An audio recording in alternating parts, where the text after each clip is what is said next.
ಕಳೆದ ನವಂಬರ್ನಲ್ಲಿ ಇದಕ್ಕೆ ನಾವು ಬಯೋಶಮನವನ್ನು ಹೊಡೆದಾಗಿತ್ತು. ಒಳ್ಳೆ ಗ್ರೀನಿಶ್ ಆಗಿ ಚಂದ ಗರಿಗಳು ಒಳ್ಳೆ ಬಂದಿದ್ದಾವೆ.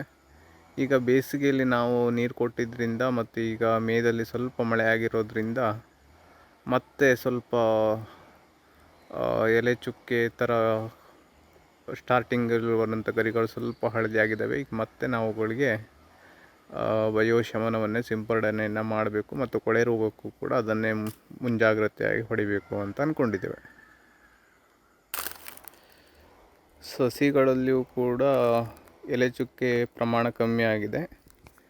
ಎಲ್ಲವೂ ಕೂಡ ಗ್ರೀನಿಶ್ ಆಗಿ ಒಳ್ಳೆ ಆರೋಗ್ಯವಂತವಾಗಿ ಕಾಣ್ತಾ ಇದ್ದಾವೆ. ನೀವು ಈಗೇನು ನೋಡ್ತಾ ಇದ್ದೀರಿ, ಈ ಒಂದು ಗಿಡ ಔಷಧಿಯನ್ನು ಸಿಂಪರಣೆಯನ್ನು ಮಾಡೋಕ್ಕಿಂತ ಮೊದಲು ಪೂರ್ಣ ಒಣಗಿ ಹೋಗಿತ್ತು. ಸ್ಟಾರ್ಟಿಂಗ್ನಲ್ಲಿ ಎರಡು ಗರ್ತಿರೋದನ್ನು ಕಾಣ್ತೀರಿ.